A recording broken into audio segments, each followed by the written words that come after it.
Hi, this is Carrie Brownstein. This is DJ Premier. This is Darren Aronofsky. You got the RZA right here. Rose McGowan. Radiohead. Aisha Tyler. Tribe Called Quest. Fred Armisen. Prince Paul. Javier Munoz. Seth Meyers. Frankie Cosmos. Flying Lotus. Hi, we're Chaim, and you're listening to the Talkhouse Podcast. What's up? What is up? I'm your host, Elia Einhorn. Welcome back to the Talkhouse Podcast. Joining me from Chicago, Josh Modell, Executive Editor. What is up, Elia? Hey, man. How has quarantine treated you this week? That's a good question. One day I'm fine and I'm taking a walk. The next day I'm like, should I shave my head? Yeah, I debated shaving my head yesterday. If I'm being honest, I can't take the hair in my eyes anymore. It's too much. Too much. But if that's the worst of our problems, I guess we're doing okay. Although I guess only one of us actually had it. Yes, that's true. That's true. You are staying inside to not catch it. I am staying inside to not risk infecting other people. So here we both are. I've been spending a lot of time after my kid goes to sleep dropping in on live streams on Instagram, Josh. I've caught the Tweedy show a few times this week, Jeff Tweedy and Family's show. I caught the epic hip-hop battle, DJ Premier versus RZA. I spent 3 hours with them on that, which I just loved. And I've caught a couple of Frankie Cosmos Friday night broadcasts. She's doing that every Friday with special guests. So this has been a very tough time in life, but a veritable bonanza of Instagram lives. Josh, are you watching or reading or in any other way consuming anything of interest right now? I've actually been really into this Hulu show called Devs. Oh, I don't know it. It reminded me a little bit of George Saunders in that it's kind of this dystopian sci-fi thing with a real moral message, but also because it stars Nick Offerman, who is one of the main voices on the Lincoln in the Bardo audiobook, which is this incredible 7-hour, 150-person audiobook that includes Offerman, David Sedaris, Keegan-Michael Key, Megan Mullally, Bill Hader, Jeff Tweedy, weirdly. It's incredible. I mean, if you've never experienced George Saunders before, I don't think I'd normally recommend this for an author, but I think that audiobook is a great way in. Totally. Well, I am certainly grateful to all the artists that have helped me for at least a brief moment forget that I'm in quarantine. Amen. You know what else helped me forget it? Tell me. Today's show. It's a good one. Working on this was such a pleasure. This is our first ever Talkhouse podcast to feature two authors in conversation, George Saunders and Dana Spiotta. Yeah, with George Saunders' new short story in The New Yorker. He just appeared on Cheryl Strayed's new podcast, Sugar Calling, and all of us having a little more time to read at the moment. We figured we'd share this talk from the vault. Yeah, this was a live talk that was originally recorded in early 2018. We collaborated with the wonderful Murmrr Theater and Community Bookstore, both in Brooklyn, on this fantastic episode. Listeners will recognize those names from other episodes we've done with them, including Jeff Tweedy with Abby Jacobson. That was the talk they did when Jeff released his Wilco memoir, as well as Judd Apatow and David Duchovny celebrating Gary Shandling. Yeah, and we should let people know that Community Bookstore is still open and has free deliveries during social isolation. Yes, they are open for business, not to go in the store, of course, but you can order anything you want from the comfort and safety of your home, and they'll ship it out via free media mail. So definitely support them. Fantastic bookstore that's been around since the 70s. We won't give you too much biographical information about Dana and George here because the talk kicks off with a live intro from Michael Miller of Bookforum magazine, who does that for us. It then goes into great readings by both Dana and George and closes with an audience Q&A. There's a bunch of great stuff in here. There really is. We get to hear about Saunders' process writing Lincoln in the Bardo. And as both of these writers are teachers, the art of teaching aspiring authors, including the perfect praise to blame ratio. Yeah, and they talk about sort of broader things like why it's important to read fiction right now. And of course, just why people write. They also get into trying to write in the style of 90s chat rooms. We hear about Jesus, the temple trashing tough guy. And dreaming of goiters. Should we roll it? Yeah, let's hear it.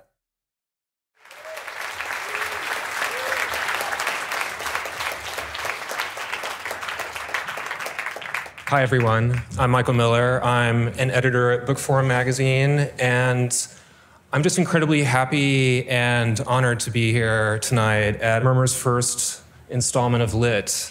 I think the pairing of George Saunders and Dana Spiotta is, perfect for the inaugural event. These two authors are so original that I hesitate to draw too many comparisons between them, aside from the fact that they are, two of America's truly great writers. But when I do consider them together, I do see, or at least I think I see, some general similarities. I think that they both create characters who are, for a variety of reasons, cut off from other people. Two examples I can think of right off the bat is Saunders' amazing short story, Mother's Day, in which a character's buried resentments sort of keep her emotionally isolated from the people that she is around. Another thing that comes to mind is Nick from Dana Spiotta's Stone Arabia, this rocky musician who he's a self-mythologizer, and he sort of obsessively chronicles this rock star life, and it's almost entirely made up. And then I think about the characters around them who sort of amid all these distortions try to come to some sort of understanding of who these people actually are. Some other similarities are that both of these writers give us a feel for what it's like to be living within the contours of American culture and history. There's Lincoln, obviously, and Saunders is Lincoln in the Bardo. They're the anti-war activists on the run in Spiotta's Eat the Document. And I think what especially strikes me about both of these authors is that even when they show us states of isolation, they don't take this isolation as a given or as an unchangeable state. I think they suggest that even though human connection can be distorted and fragile, it is still possible and worthwhile. It's just not always in the ways that you'd expect. They both write about love, hate, family, and the interplay between fantasy and reality. They both show us the complicated business of expressing oneself and also the challenges of truly seeing other people. These are big themes, and the authors don't offer simple solutions. Instead, they face the questions they raise with great attention, intricate and innovative ways of telling their stories, and just the right dose of comedy and the absurd. I don't want to sound flip or too much like one of the sloganeers that Saunders makes fun of in some of his stories, but the last thing I want to say about these authors and about Murmr's Lit series is this: they really go for it. Please welcome Dana Spiotta and George Saunders.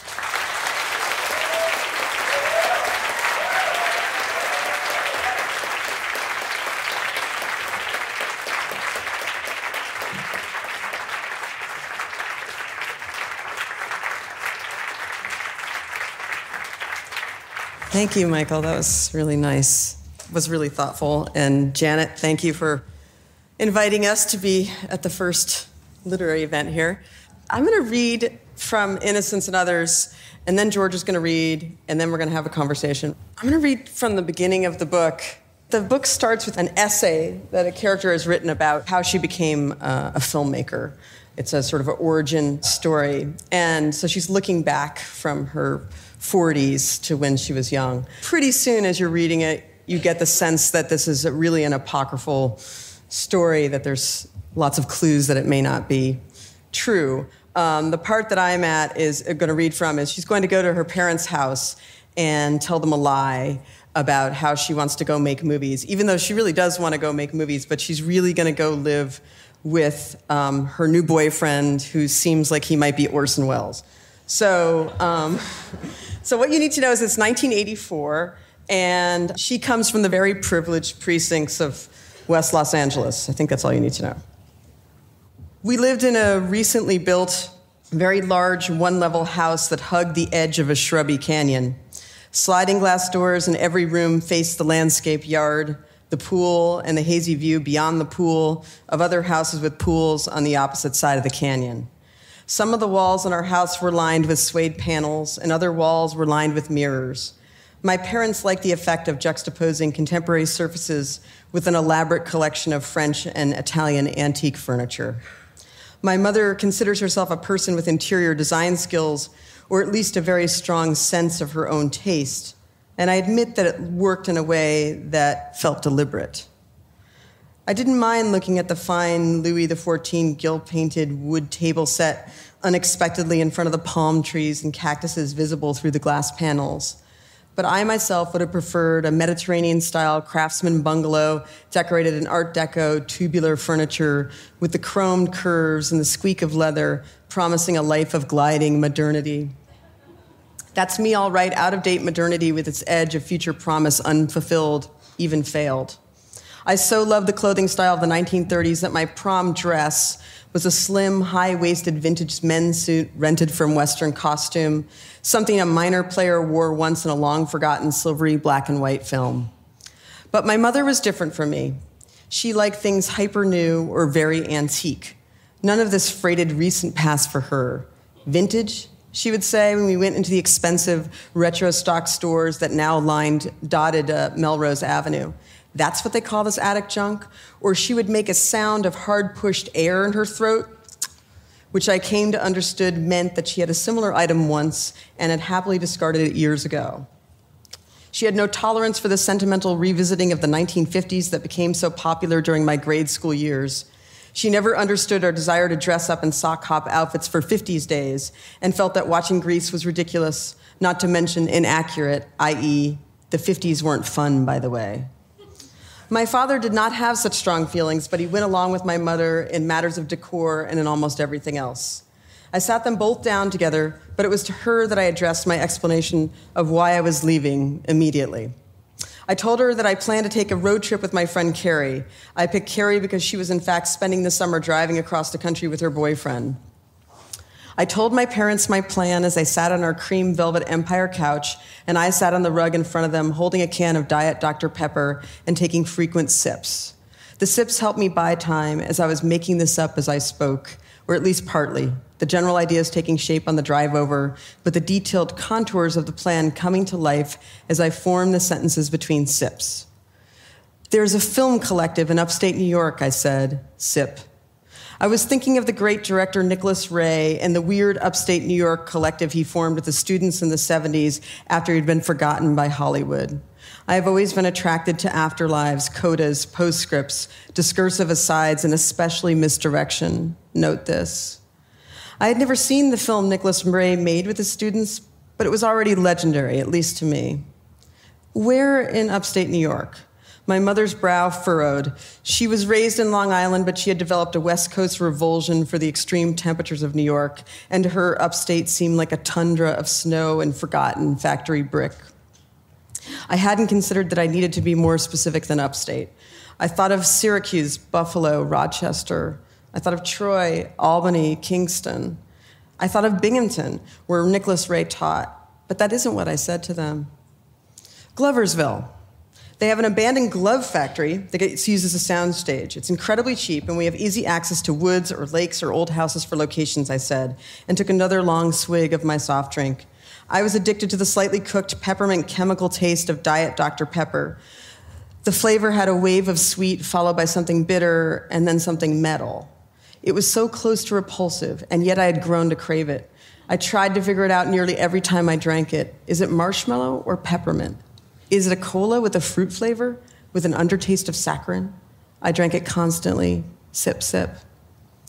A film shoot in Gloversville, New York. A collective, like an artist commune, so we can share equipment and ideas. In Gloversville, New York, sure, why not?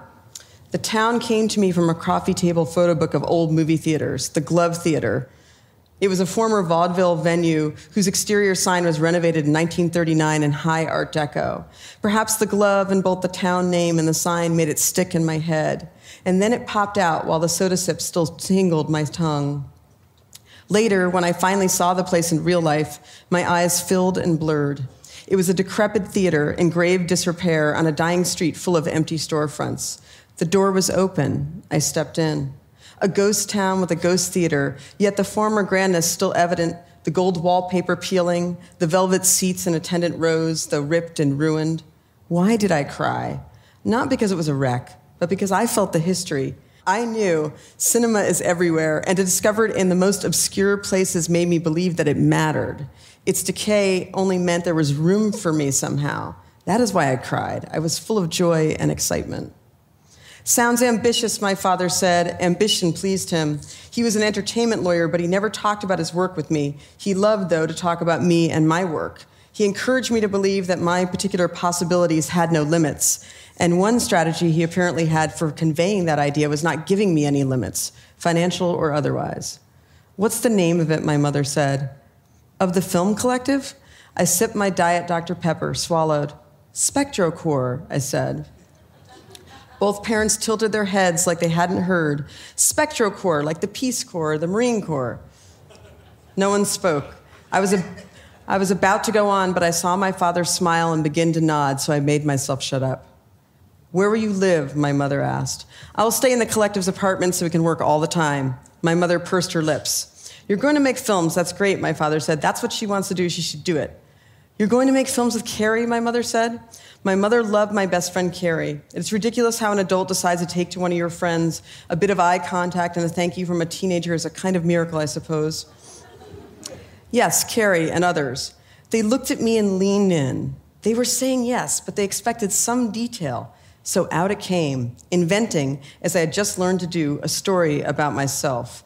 A lie of invention, a lie about yourself, should not be called a lie. It needs a different word. It is maybe a fabule, a kind of wish story, something almost true, a mist of the possible where nothing was yet there, with elements both stolen and invented, which is to say invented. And it has to feel more dream than lie as you speak it. I could see it ribbon from my head like an image in a zoetrope. We're remaking lost and never completed films like The Apostle of Vengeance by William S. Hart, The Dream Girl by Cecil B. DeMille, The Serpent by Raoul Walsh, The Eternal Mother by D.W. Griffith, maybe every Alice Guy Blanchet short made before 1920. There are a huge number of famous silent films that don't exist anymore. The nitride ignited, or they were just trashed, destroyed. Only titles, descriptions, and some still survive. I want to make these films and act, but also interpret, because what reenactment doesn't involve an interpretation? The films as described, I will make them. That is a summer project of the collective. See, I made it up on the spot, and I already wanted to do it. But you will be in New York City by the time school begins, of course, my mother said. I was supposed to start at NYU in the fall. Of course, I said, and maybe I believed it. Later, as I packed a suitcase in my room, my father knocked on my door. Did I need anything? Anything at all? I looked at him. An Eclair ACL 16mm camera, 16mm film, a Nagra 4 STC, a good microphone, a Magnasync Moviola upright editing console, a Betacam video camera, a Sony VTR tape editing deck, and video cassettes. But I wasn't sure what I would do with the equipment, so I planned to return to the Brentwood house with the pool and the huge filmmaker. My father wrote me a check for these things, trusting me to buy them, and I intended to buy what I described to him.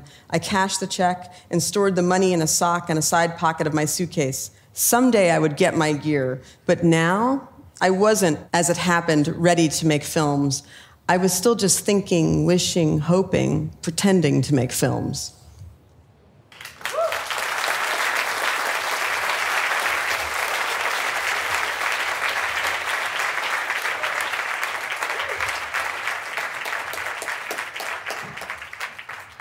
Spectrocorps. I want to start that.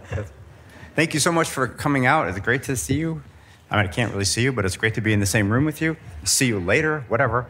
I thought I would read something from 10th of December because Lincoln has got a lot of death in it, and then I realized that this story has a lot of death in it too. So this is from a story called The Semple Girl Diaries, and it's the only explanation is it's kind of a middle-aged guy who's keeping a diary.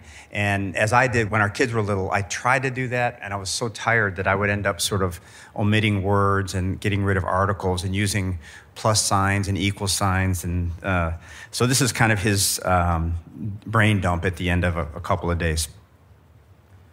September 30th. Sorry for silence. Crazy thing happened this week. Monday, Todd Grassberger died. Future readers know Todd. Have I mentioned? Probably have not mentioned. Todd, not close friend, just work colleague. Todd and I had running joke I had never returned Firewire I had borrowed. In fact, was company Firewire, not his. He knew. I knew he knew. It was just our joke. Day started out fine. Beautiful Indian summer day, a fire drill in morning. Whole complex emptied into outdoor courtyard. Day so beautiful, no one minded. Everyone lounging on berms, urging caution. Fun to see people of different companies, like seeing members of different tribes. Nabro max equal nerds. Calculating temperature needed to destroy by fire entire complex. Urged equal design firm.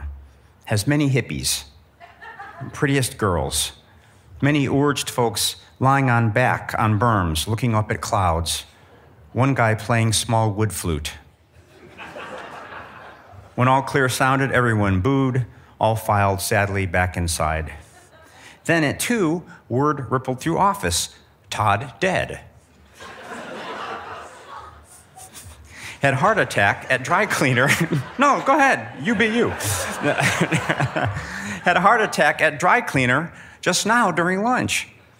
All afternoon, no one working.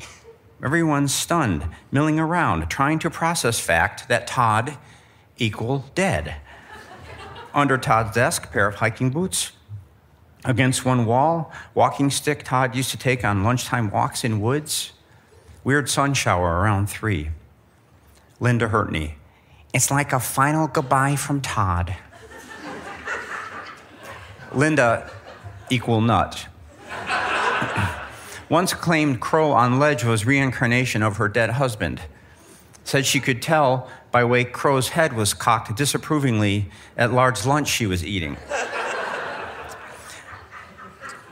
Then storm over, parking lot glistening. All evening, found myself looking afresh at Pam, kids. Everything suddenly precious. Said prayer before dinner. Do not usually pray before dinner, but tonight, held hands, prayed. Prayed we'd be grateful for our good fortune, grateful for each other. Prayed we would remember that various ups, downs we may experience as family equal small bumps in road compared with this. Prayed for Todd, prayed for Todd's family. Just nights ago, Todd was in own house, doing whatever Todd did at night. Taking change out of pockets, having laugh with kids, petting dog, thinking of future, tossing dirty clothes in hamper. Where is Todd tonight? October 1st. Todd Grasberger funeral today at Ukrainian church downtown. Todd apparently from humble roots. Priest equal long-haired guy in cassock. Sings, chants, whole service in Ukrainian from memory. As he chants paces, cassock rope swings. Scary guy. Very intense. Sermon. Why this surprising? Did you think you were going to live forever? Only difference between you, sitting there anticipating the rest of your day, and Todd, in coffin, bound for eternal home in cold earth, is heartbeat. Feel that, people? In your chest? That is thin line between you and grave. So why do you live like you are eternal? That foolish. You are fools. This scary? This not scary. This truth. This reality. Shouts, shall we wake up? Shall we? Everyone staring big-eyed at priest, except usual congregants who seem to have heard all before. Priest goes on, which of us will die tonight? Do we think he's being facetious? That shows we are dopes. Any one of us could die tonight, die right now. Suddenly come up short of breath, keel over in pew, be with Todd in earth in wink of eye. Suddenly from downstairs kitchen, smell of roast beef. Happy chatter from church ladies down in kitchen. Smell of roast beef plus sound of pots clanking, plates being set out, equal appealing. People shifting in pews due to amazing smell of beef. Todd's 2 brothers come to lectern, make tributes. Older brother, Todd, sweet. Todd, funny. Todd, a powerful force in his life. We'll never forget, wonder, that was Todd. Younger brother, yes, Todd, super strong person. Todd equal bull. Although Todd could be somewhat firm, Todd did younger brother much good. in long run, by teaching him how to stand up for self. That is to say, having been pushed around by Todd throughout entire childhood, nothing can now faze younger brother, i.e. no bully in outside world will ever be equal of Todd. But Todd's so great. Todd the best. Todd's so smart, so good looking. No wonder Todd's mom plus dad always treated him, younger brother, like afterthought. But Todd's so caring, so perceptive. Todd understood this, would sometimes console younger brother by saying that he, younger brother, was perfectly fine in own way. Often just before a breaking pact they had made, Wednesday night being younger brother's night to borrow dad's car, thereby ruining younger brother's chance to see girl he really liked. Possible love of life. Girl he eventually lost to some dope from Selden. Dope whose own older brother apparently more inclined than Todd to give his younger brother a decent shot at family car. Todd's younger brother, breathless, pauses at lectern. Can't seem to stop self, plunges ahead. But Todd great. Todd so great. Todd will surely be missed. Todd taught everyone in family important lesson. Although person might be strong, bellicose, ambitious, slightly blind to needs of others, still, that does not mean person not greatest, most amazing brother ever, who occasionally, as if to spite self, might suddenly, surprising all, do some reasonably thoughtful thing. Younger brother, seemingly perplexed by own tribute, then led away from lectern by scowling older brother, hissing something in undertone. Todd's widow approaches lectern, can't seem to speak. 3 little girls clinging to her skirt. Widow hands microphone to smallest girl. Smallest girl, bye, Daddy. Lunch good. Lunch beyond good. Funeral so sad, lunch equal heaven. Eat 3 roast beef sandwiches in row off paper plate. Outside, yellow tree blowing in wind. Single yellow leaf blows in through open basement window. Watch it come down, land near my shoe. Think, life beautiful. So glad I'm not dead. If, when I die, do not want Pam lonely. Want her to remarry, have full life. As long as new husband is nice guy, gentle guy, religious guy, very caring, plus good to kids. But kids not fooled. Kids prefer dead dad, i.e. me, to a religious guy. Pale, boring, religious guy with no oomph, who wears weird sweaters and is always a little sad due to cannot get boner, due to physical ailment. Death, very much on my mind tonight, future reader. Can it be true that I will die, that Pam, kids will die? It's awful. Why were we put here? So inclined to love when end of our story equal death.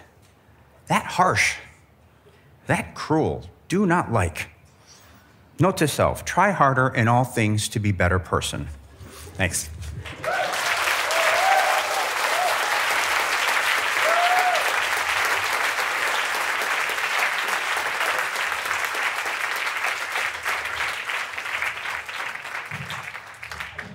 Wow, that was great. Wow, to you too. Good to see you again. Good to see you again. We did this event, or a similar event, a year ago to the day in San Francisco. Yeah, so when Lincoln and the Bardo came out, we did this event in San Francisco. And so how'd it go? Did it go okay? Nah, it's a stupid book. No, it was good. Yeah, it was good. Yeah, congratulations on the Man Booker Prize. Thanks. Yeah.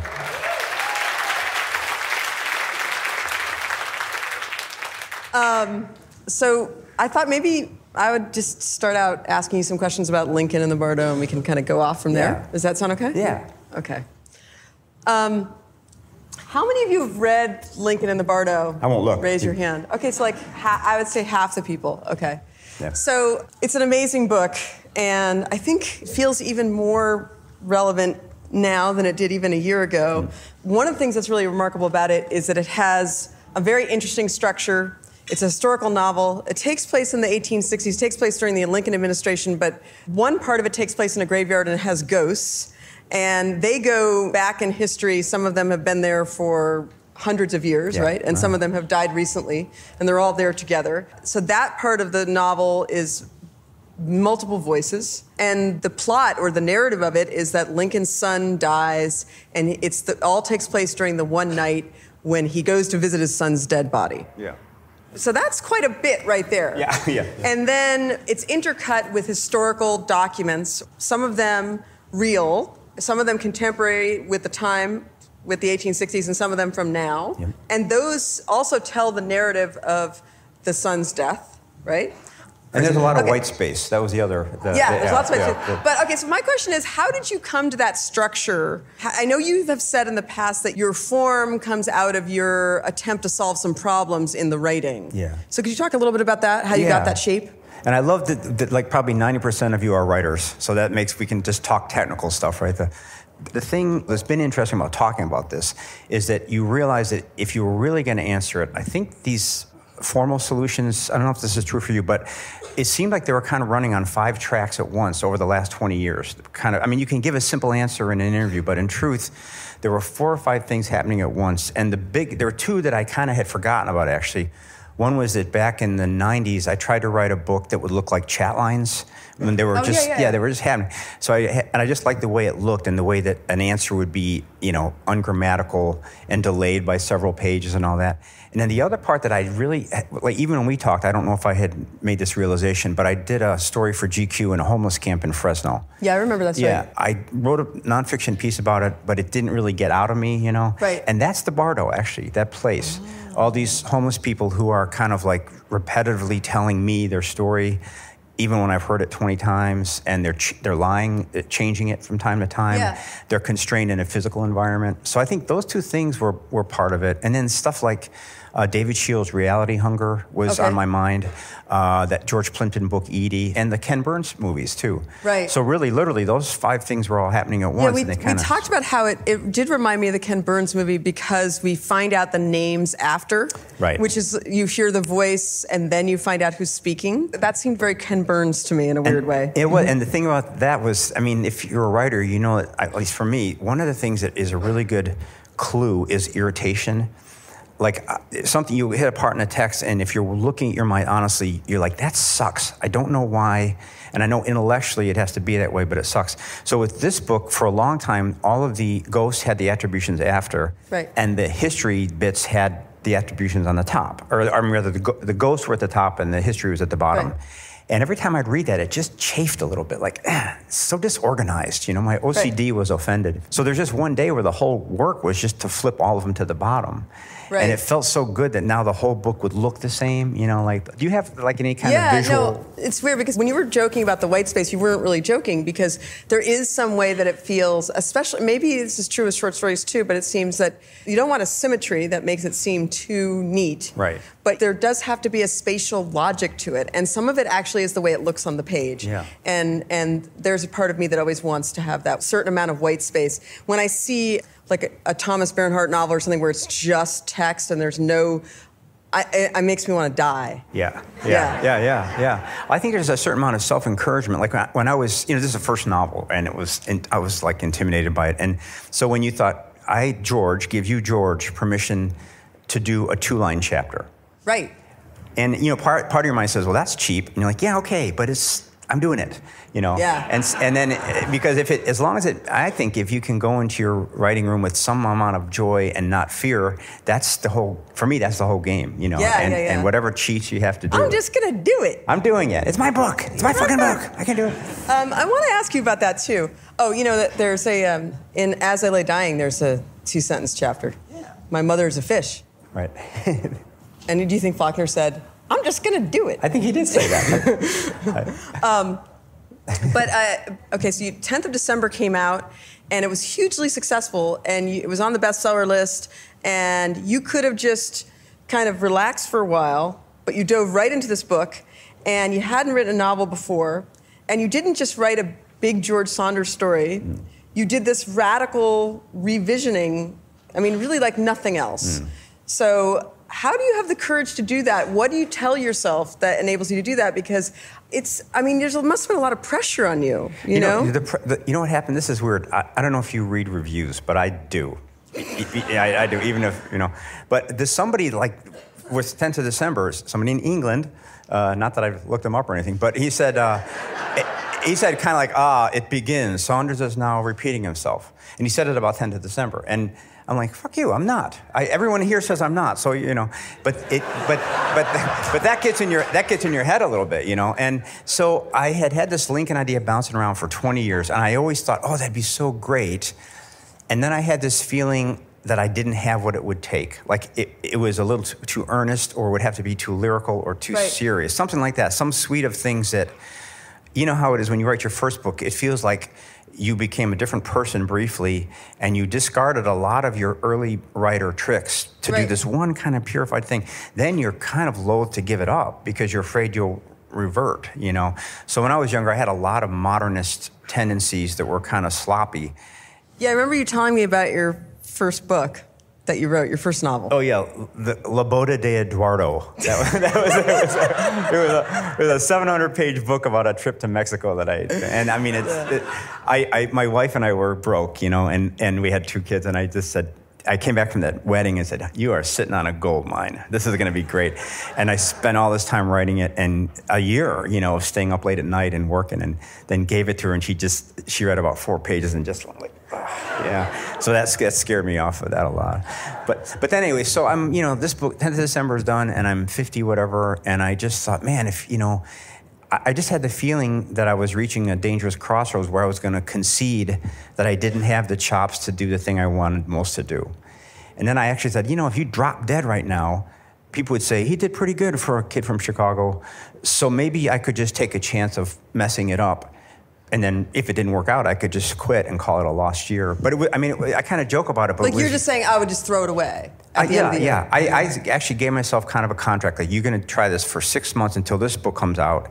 And then if it's no good, just don't tell anybody, and it's nothing lost. And I tend to be kind of a Pollyannish person, but I definitely felt if I didn't go that way, I was going to maybe get in trouble, kind of spiral into repetition or something. So it was. I don't think it was courage, but I didn't want that English guy to be right, I guess. But it was so ambitious too, and audacious, and succeeds. So I think one of the things that I thought was really amazing is that I think this was true of Colson Whitehead too, is that you have this voice, this contemporary voice, and then by writing something in the past, you dislocate that voice, but it's still you that comes through, but you have this new constraint, you know? And so I think I noticed it particularly when you got to Bevins, who's got those like really lavish compound nouns and his phrasal adjectives and his alliterations, and some of these things that you would never do in your contemporary writing because you're doing this sort of this Victorian, you know, these historical guys. You could kind of unleash alliterations that you would never have used. Right, because Joyce hadn't been born yet. So Bevins was anticipating Joyce. So that must have been really fun. It was really fun because I have all of that built up Hemingway, Cormac McCarthy, Faulkner love that I could never use in a comic contemporary piece. But here you could kind of slip it in a little bit. But when this is true what you said. There's something about destabilizing the stuff that comes natural to you. And maybe later in career it's more necessary because you've kind of used up your turf, you know? Right. Because I think when you've written a lot, you feel like an imitation of yourself sometimes. Yeah. Like you're like, oh, I always use the qualifier. You know, like you get this weird editorial voice that's really from within because it's something that rhythm feels familiar or something. And maybe that's one reason why I like to think about novel structure, because I think once I have the shape of something, it's much easier to make it work. So you actually would construct a shape pre-book or kind of during? No. What I do is I like to think about the shape a lot as I'm writing. I'm writing pretty blind. So it's only after I've written for about a year that I'll start to start thinking about the shape, and I'll start making little spatial drawings of what I think it would be. And I do have an attraction to symmetry like this. You know, I like codas, and I like preludes, and I like short chapters, and I like having chapter titles. It's more fun for me to write chapter titles than it is to write prose. You could do a whole book of just a chapter title. You know, Junot Diaz used to teach for us, and he said that when he was writing the collection Drown, which is so brilliant, he used to dream of the stories, and they looked almost like balloon animals, like shapes of different colors. Yeah. The different shapes and colors were things that he knew were, sort of units. And sometimes in the dream, he'd see a beautiful symmetry with some goiter on it. Right. And he'd know that green goiter had to come out the next day and could actually go to the text, and he knew what he meant in his dream. Yeah, that's kind of cool. No, I don't have that. I don't either. No. I just dream of a big goiter, and that's it. So the way I think about structure is, so you know how when you're reading like a Joy Williams sentence, she does some kind of swerve where she'll just go on another plane or another register that you're not expecting, like birds will come out of the toilet or something like that, and you're just startled by the time where she goes. So I like the idea that when you get to the end of a novel, so you have a sense of the structure that gives you for your example in your book, you get the sense of, okay, he's going to switch between these two things, right? But of course, once you get that sense, the reader gets kind of dull. It's dull. So then you have to swerve within it. And in your case, you do the things, you're escalating the stakes. And you're also, in the historical section, you're putting in some made-up stuff, too. So meanwhile, the reader's like, oh, there's some tricky stuff over here. And so you keep escalating the form stuff as well as the plot and the narrative and the characters. And then what I like is when you get to the end of a book, you can't really see the shape until you're on the last page. And then you click and you can see the whole shape. Like you can apprehend the whole thing. So then it's almost like a three-dimensional sculpture that you could walk around. And all the pieces are a whole, right? So you only really understand the whole book when you get to the end. And it should make you want to go back and read it again. And when I read Innocence, that's what happened to me, is I kept waiting for the two stories to cross. And it's kind of like you're going, wow, she's waiting a long time. And you're like, I know that. And then boom, And then the second time I read it, it seemed to happen sooner. And it's really interesting. And you sort of see more of the connections than you did the... But that takes a lot of, as you said, courage. It takes a lot of, I think it takes a lot of confidence in your readers also to know that there are people out there who will track it, and get it. Or it's a lot of arrogance to think anyone would read a book twice, right? Yeah. I did. I wanted to ask you a little bit more about the process stuff. So George and I teach together at Syracuse University in the MFA program. And George is really famous for making people revise and famous for making them physically cut up stories, right, and rearrange them. Can you talk to me when you're talking to a student? Let's pretend we're in George's elite third-year workshop, which I wish I could take. 6 students that get to work with George. What do you say to them when they present a story that's good but not great? Well, basically, I appeal to the part of them that came there to be great. Because nobody becomes an artist to be interesting, or like, that was really, I read your book. That. So I just kind of, I good kind of... that you wrote it. Yeah. It's got so many pages. But I kind of assume that they really want to kick ass, and they do. So I do think that for me, because of my personality, basically, people pleaser, I would mix praise with blame in about a 3 to 2 part ratio. Which isn't hard. I mean, there's always something good to say. So I think you say, this is going to be really wonderful, and here's how I think you can make it faster.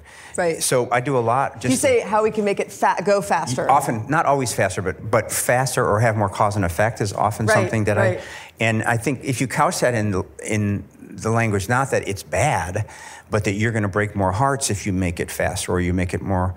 But the big thing is, I think you have to demonstrate by editing on the page. So I do a lot of real close line edits. And then I just say, first of all, this is just my opinion, and I have a very weird, obsessive way of working that is totally not the way that everybody works. But if 20% of this approach would help you, let's try it. Take a run at it. Make the cuts and see if your voice is actually underneath that. My thing is that if you imagine anybody in this room who got a special dispensation to work out really hard for 5 months with a great trainer, well, you'd still have your same body type, but you'd have this amazing, sort of rarefication of that body type. Right. That's what I think you can do with editing, often by cutting, sometimes by other means. But I think that's the goal, is to, with our students, what we want to do, they're already great. We just read 650 applications for 6 places. Yeah. Yeah. So we're not talking about being good. We're talking about trying to get them to do the one thing that they can do that nobody else can do. So often that extreme editing is at least one approach. Now you do a different extreme thing with them, and John and Arthur, Yes. But for me, that's kind of what I can offer, is that it's an it's an engineer's logic, actually, is what it is, because I used to be an engineer. So Yeah, I like to do a lot of cutting. I don't like to do rewriting sentences. I just sort of say, this isn't working. I do this really mean thing. I've been told it's mean, but I didn't realize it was mean. Danny, you can tell me it's mean. Where I was like, say in the corner, I think it's encouraging. I was like, I know you can do better than this. Is that mean? It's kind of mean. No, but I think it's kind of like, I actually mean that, right? Yeah. Okay, so. Well, when I was at Syracuse, a lot of times it would just be, our teachers were really good with just body language. And you'd bring a story in and they'd just be like, and that was, you kind of knew that was, or there'd be just a couple notes in the. So I think a writer who gets to that level, you almost, in truth, all you have to say is, why don't you try it again? And then they would do it better, but. Well, I remember you talking about the great story, Victory Lap, one of my favorite stories of yours, which is the first story in this collection. And you said that you tried different endings. And you're famous for saying a good ending is stopping without sucking. I think it's something like that. Yeah. And then you've also said to students, because everything you say gets cycled around and maybe it gets distorted, you said... I'm constipated. That if the that was a good one. If the end doesn't work, the problem is probably well before the end. Yes. So... Yes. I learned that I was teaching a Vonnegut story. It's the one where everybody gets a handicap. I can't remember the name of it. Yeah. That hasn't... Harrison Bergeron. So I was teaching some sophomores, and I just quickly photocopied this a version of it and then handed it out and then read it before class. And I'm like, there seems to be something missing. I don't remember it ending there, So I got another anthology down, and it turns out that the first anthology had left off the last page. So I'm screwed. Except then I realized it was a teaching moment, haha. But I went in and I said now I purposely, left off the last page. So I want all of you to supply that last page. And these were a freshman or sophomore. They weren't really writers. They were just and then we read them aloud. And every kid who read, 7 or 8 of them, nailed the ending in a slightly different way. Sometimes the language wasn't good, but the structure, the plot was good. Right. So I thought the thing was that, if you buy into that metaphor that in telling a story, you're throwing a bunch of bowling pins in the air. Okay. Then really, Vonnegut did a great job of throwing those pins up, and everybody knew what the pins were, even those freshmen. Right. So they just had to catch them. Right. And it didn't really even matter the order. Every writer gets hung up. I can't do endings. Yeah, of course, that's the hardest thing. Right. But if you have an ending that won't budge, there's no way you can lyrical yourself out of it. You can't lyrical, there's nothing at stake, and suddenly the leaves began to blow with a fury that was unprecedented in Jeff's life. Right. Sorry, it's still stupid. You can't. Right. So then the thing is to take the pressure off yourself. You go to the middle, and for sure you made some kind of little logical error. Because what I think is if you have done your job right, and this is why I get obsessive. If I'm telling you a story, at every step along the way, I say, and then he did this. And I look at you and you go, yeah, I do that. Yeah. Okay, come on, let's go. Next thing, da-da-da-da. And then he thought this. And you go, yeah, that's what I would think. So if you can build a logic so that there's nothing sort of irregular happening, by the end, when you're standing on the cliff, we're already Siamese twins, and you have already missed all the exit ramps. And if I jump, you have to jump, Right. So that's where if the ending is messed up, it means something in the middle, there was a failure of integrity or something, so that your relationship with the reader got interfered with. I think that's true. For me. Yeah, no, that makes total sense. That's great. All right, I have to ask, last time we talked about the president, but we're not going to talk about the president tonight. But I want to know... We're not going to say his name. But why is it important to write and read fiction now? Yeah. Because to me, I never believed this as much as I do now, we devalued it. I'm almost 6 years old. We've devalued art my whole life. Yeah. And I know that because of my own feelings about it as I grew up. I love this, but it's weird. I love this and nobody likes it, you know. Right. I love this, but I should do something more mainstream. So I think we devalued language and writing. We treat it as a kind of a quirky sideshow with berets, you know. Mm-hmm. And in fact, it's the primary human activity. To tell a story, you're doing it every freaking instant of your life. And depending on how well you do it, you're smarter. And because those stories you're making up always involve other people, it's a moral practice. And if you're good at it, you imagine in 3 dimensions and you imagine in different possibilities, and that person is actually just you in a different manifestation. If you do it shittily, then you are on Twitter. Yeah. I mean, you know, you're, I mean, you know, I mean, I don't mean, but I mean, really, you know, you're today I was at the hotel, and I'm just got off the plane from California, and there's a guy, there's a face-off. There's the desk clerk and this guy, and the guy is saying, he said, I've been coming in here 10 years. You've worked here 4 fucking months. And you give me that shit. I've been in this hotel. I know how small that room is. Why are you being so obnoxious? I'm like, wow, that's a case of limited projection. Right. You know, he couldn't imagine that guy behind there was an actual human being. So I think it's really important. And those of us who are here in Brooklyn talking about writing should, you know, throw down on the fact that we got in this sorry mess because we didn't believe in language enough and imagination enough. That's why. I agree. Yeah. And I think I like the idea of it being a moral practice. I think that's really beautiful. And one of the things I love about the book is the characters in the book actually can climb inside one another and actually experience what it's like to be in somebody else's body. That's the kind of this like weird manifestation of empathy in the book, right? And it's really the most, I mean, you cannot, it makes you cry so much to get to the point where the son and the father are in the same body. It's really the most beautiful, one of the most beautiful things I've ever read. But wouldn't that be nice? Like when I was a Catholic in Chicago in the 60s, which was like super Catholicism, and the nuns would always, they were kind of like, Jesus was a tough guy.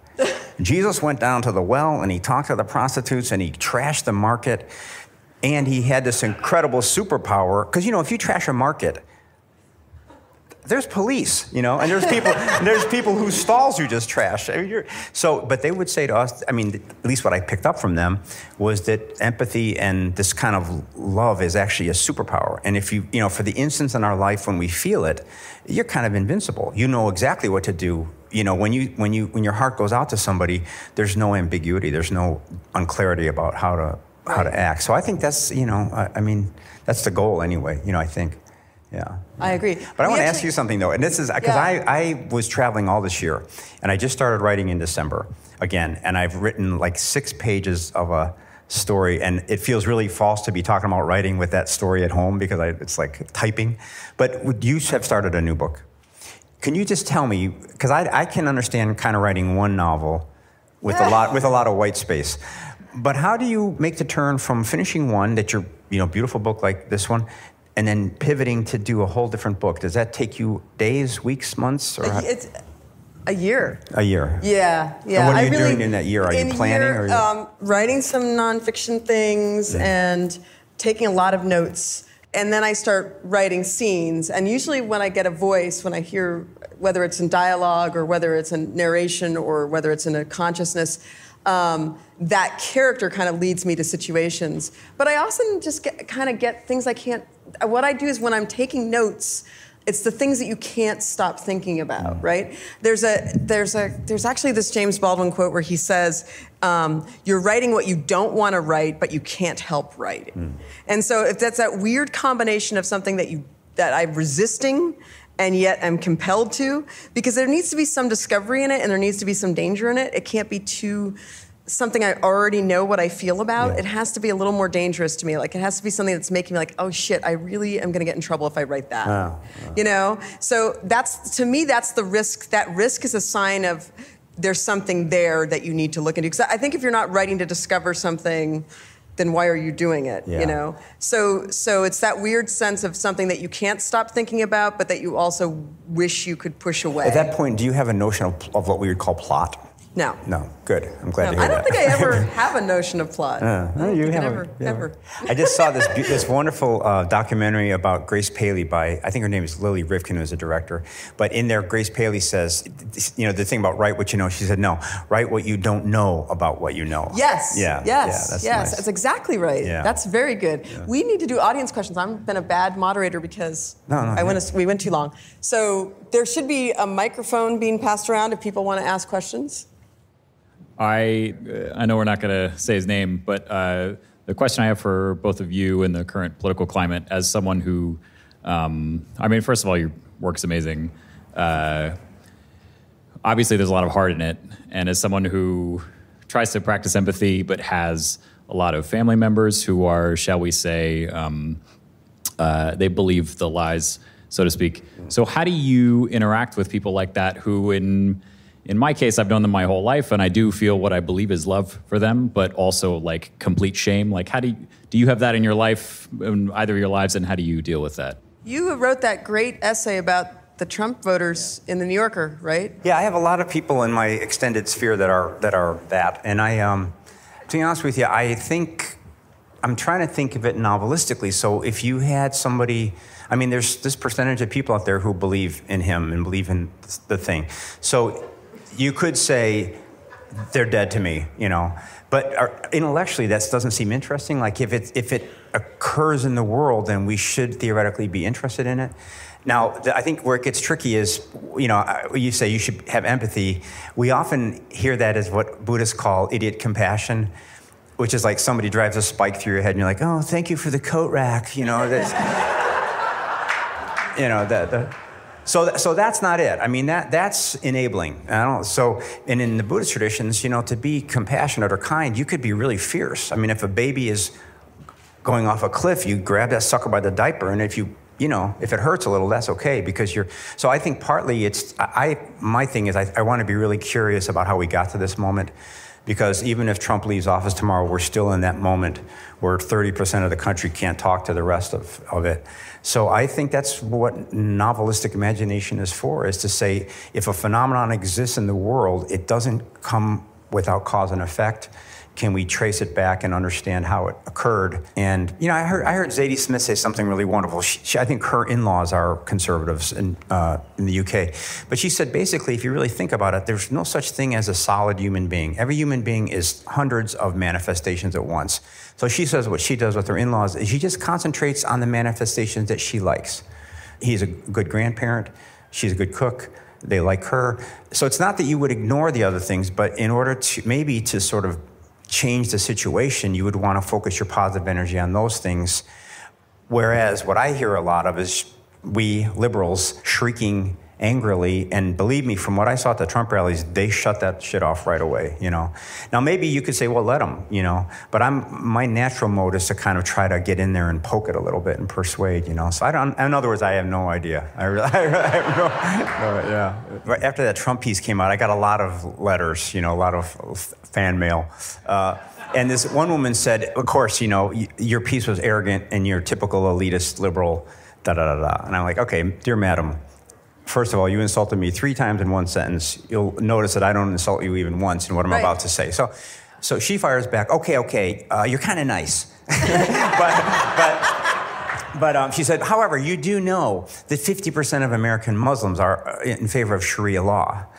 I'm like, dear, we're going to have a fight here. And so she said, no, it's on a website.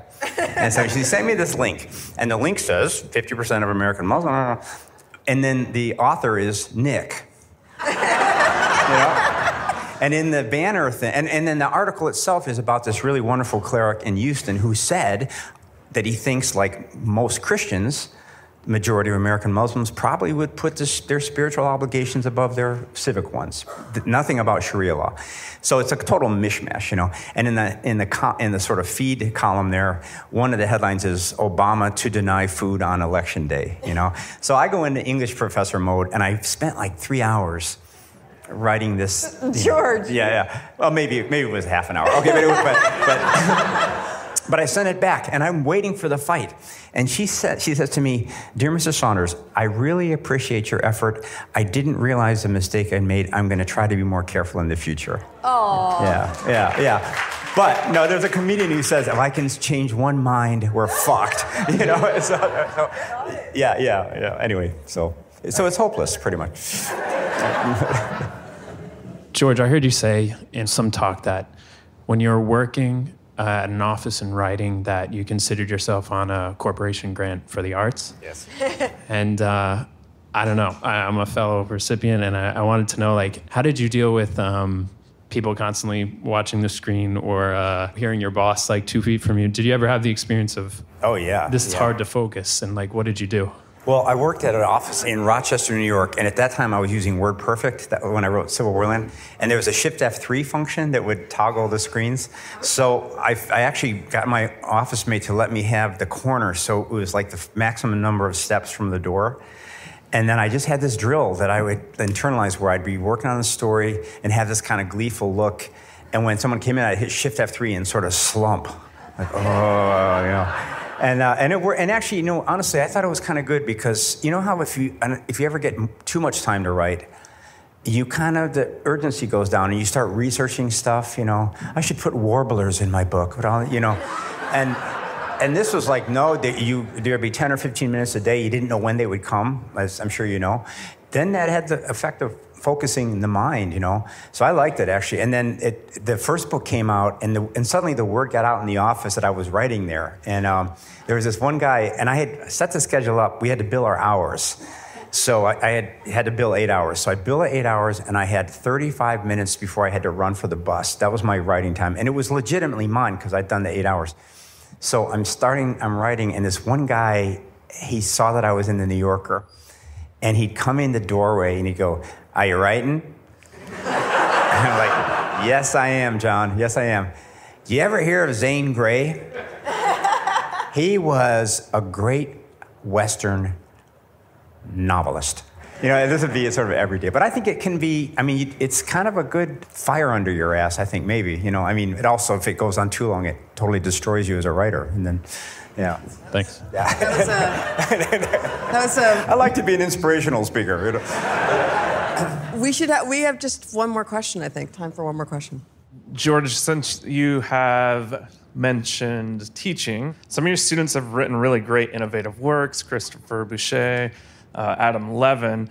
You mentioned wanting to edit them down, make them go faster, and the instructions does read really quickly, but it is 1,000 pages. Did he shop that through your tutelage, and how long would it have been? He laughs, he jokes about it, because he gave it to me at 300, and I told him to cut it down to 180. And so really, I mean, the truth is, what I tell our students is, I'm going to just be such a pain in the ass, have a strong opinion about my method. I'm going to impose it on you. Allow that for a while, and then when we're done, and you do what you need to do. And Adam's got such a strong vision, and he always knew what he wanted to do. So I think part of your job is to push on them, and if they don't relent, then they're correct, you know. But yeah. All right. Well, thank you so much for coming, and happy to talk to you in the back.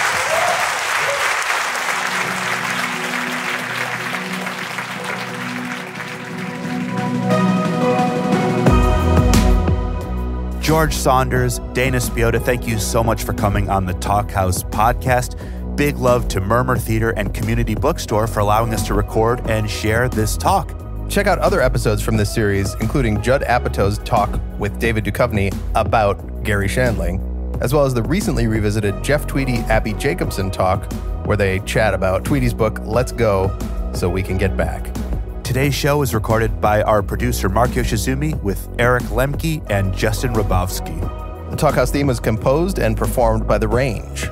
Definitely check out our socials at Talkhouse across the board for some great pictures from today's talk, as well as a nonstop barrage of brilliant articles and podcasts.